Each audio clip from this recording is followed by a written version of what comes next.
And this was it, out of the start blocks. Eli Isabit in that World Cup leaders jersey. Quentin Hermans leading out as Van Torenhout and Isabit were with him.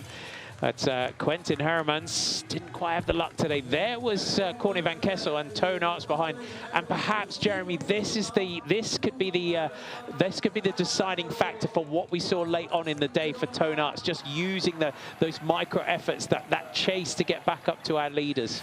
Yeah, when they analyze the race, Marty, I think they'll look back and they'll say, you know, the middle part or the first third and the second third were good, but the last third perhaps lacked because of that. As we see, there was big problems for Quentin Hermans here. He went down and then he ended up breaking his shoe. He had to get a shoe exchange here. You don't see that every day, but look how efficient that was when you consider everything. You know, thinking if there wasn't a pair of shoes in the pit, it would have been a disaster, but he's able to take the 15 seconds, repair it, but the battle continued on at the front, which didn't allow Hermans, who did continue to have some mistakes in the race, not able to rejoin. But right now, it was Aerts that went to the front and really showed himself to be the strongest in the middle half of the race. He did indeed. This was Toon Aerts day. You could just see him just bouncing up and down on the tyre just to see what was going on there. Michael Van Torenhout on the meadow, though, down through these descents, through this section. He was really, really impressive on those sections today, yeah, Michael Van Torenhout. He laid down some attacks. This was Lars van der Haar. Silly crash here. Didn't expect it. Just a route that came up. Got his front tire there. But then Aerts took over again. And this was where we thought the turn and burn, the big moment for Toon Aerts. He pushed it, but it wasn't meant to be in the end. Toon Aerts lays together these sections, but Isabit matches. And then Michael Van Torenhout puts himself in the middle. This was ultimately what put Toon Aerts back in third spot permanently. Was indeed. And Eli Isabit, if you sling the doors open wide, he doesn't need a second invitation to march through, and he comes through to take another victory here in the World Cup. It is a long, long way to go in terms of the general classification. 16 rounds spanning 6 countries this winter, but he's definitely laying the foundation already for an overall victory. Twice a World Cup winner overall is this man here.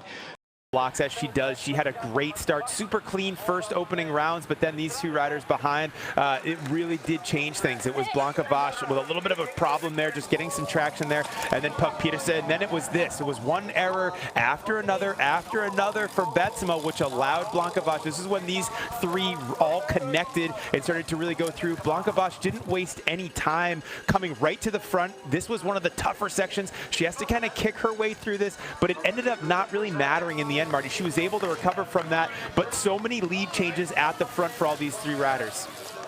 Yeah, and big day out, and Denise Betsema really put under pressure by these two riders. This was the next crash for the rider wearing that World Cup leaders jersey going into today, as it really, from that point, that was the you would say that error, not only in losing time in the crash, but also I think really dented the confidence of the Paushausen Bingo rider.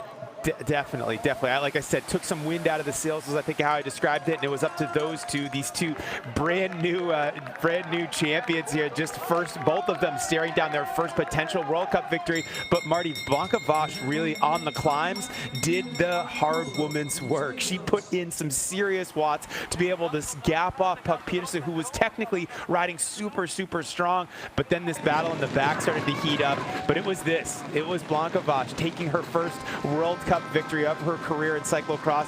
Big smile from the Hungarian champion. So good to be able to call this one. And then, yeah, just shortly behind, only maybe 10 seconds, it was Puck Petersen here taking also her first second place Elite World Cup victory. She's going to be moving up the overall World Cup standings because she's currently sitting in 4th. And then the world champion Lucinda Braun taking that last spot on the podium after riding a super consistent laps, and then coming on strong at the end to take that 3rd spot away from Betsema.